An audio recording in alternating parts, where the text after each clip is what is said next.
News now that it has been confirmed that Tigray forces are withdrawing from Amhara, Afar regions. Question is there any strategy which TDF is adopting or it's going to adopt? And was this withdrawal forced, or TDF is withdrawing according to its own plan? Today I got some time, so I thought of analyzing the whole situation. We have learnt that TDF is trying to adopt a strategy which Tigray fighters, Eritrean fighters and other fighters adopted in 1987. Which strategy was adopted by Tigray, Eritrean, Oromo, Afar, Somali fighters in 1987? Did that strategy work? Will this strategy work now after the withdrawal? We'll have a detailed look at these questions. Before that, let me talk a little about withdrawal. Why did TDF withdraw? Two main factors. I would rate drones as number one reason behind TDF's retreat. We have seen very precise drone strikes on TDF's artillery pieces, armored vehicles, their APCs in Afar and in Gashina too. So, TDF's military vehicles were unable to move. They were paralyzed. And secondly, huge mobilization. If you remember, when Gashina was about to fall, before that I told you about massive mobilization of militias from Gojam and Gondar sides. So massive mobilization coupled with drones. That is what I see the main reason behind TDF's withdrawal. And this withdrawal is happening after TDF suffered losses. TDF is not withdrawing happily. It has been forced to withdraw. It was not in a position to defend its gains in Afar, in Amhara regions. So it had to withdraw. People would say, Sajid, mobilization was there since July when TDF entered Amhara region. Yes, mobilization was already there, but drones were not there, especially recently purchased drones, Turkish TB2s, and I suspect the presence of their drone operators too, Turkish drone operators. I don't know about the effectiveness of Winglong 1 or 2, though they are battle tested too, but TB2s are extremely effective in the hands of Turkish operators. So, newly purchased drones, massive mobilization, it led to TDF's retreat. Now, next question. What is TDF's strategy? Is TDF withdrawing in a hurry? Does it have a strategy?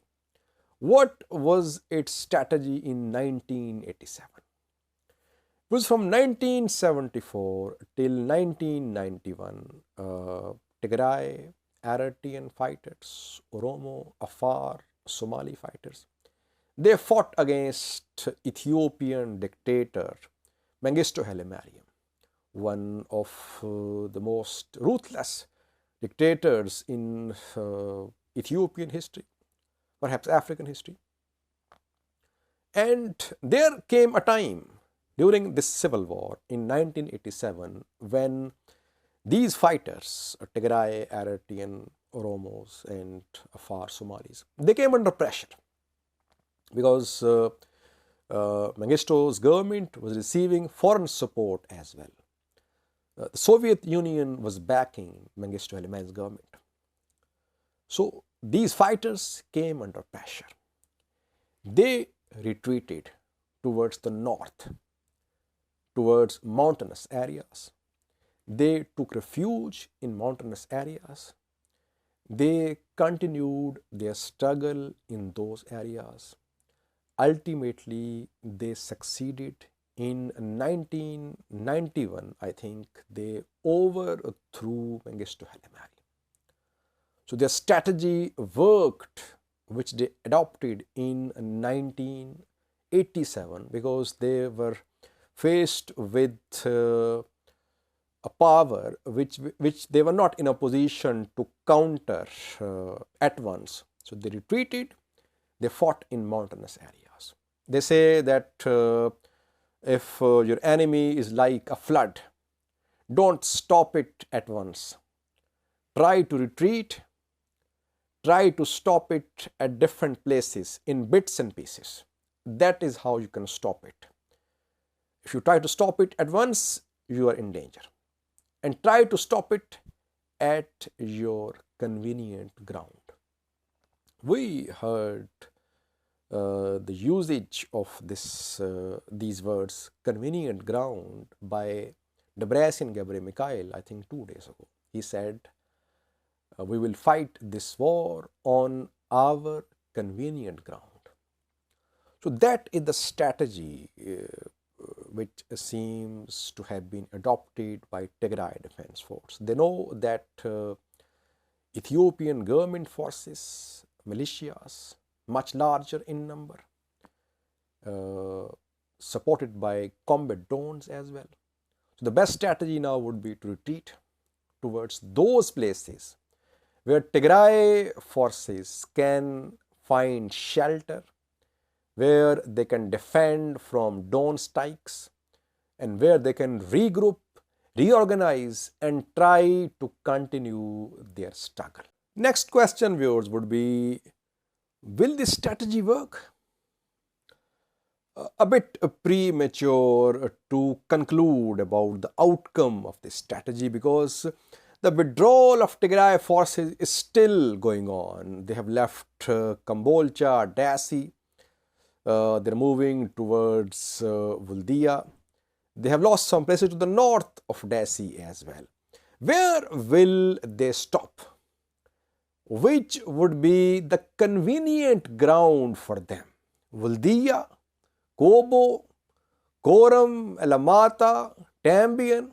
So we'll have to wait a little. After they decide their convenient ground, then we'll be able to assess the likely outcome of this new strategy. Of course, a forced strategy. They were forced to adopt it because they're not happily withdrawing. They suffered losses. They had to withdraw. They are losing their territorial gains of almost 4 months since July till the end of November. They were making territorial gains. Suddenly, they have lost all these gains. They were forced to withdraw. And the important question, viewers, would be, will ENDF, regional forces, Ethiopian Air Force, let all these retreating TDF convoys back into Tigray peacefully or not? Because there are some bottlenecks on this road, A2 highway, especially near Kobo. We might see an attempt by Ethiopian Air Force, especially to target these retreating TDF convoys. We could see some large-scale ENDF attack as well, attack by regional forces as well, especially after TDF's withdrawal from Vuldia. If TDF withdrew from Vuldia, we could see an intensified sort of attack from federal regional forces supported by Ethiopian Air Force drones to hit TDF convoys. It can happen, viewers. So we'll have to wait a little to see the outcome of this new strategy. I got in touch with a few friends who informed me about this new strategy. And yes, several other sources, they are also confirming that this is the new strategy. War is not over. TDF is not surrendering. It wants to continue its struggle. A new phase of this war is about to start. Let's see what happens. Thank you for watching.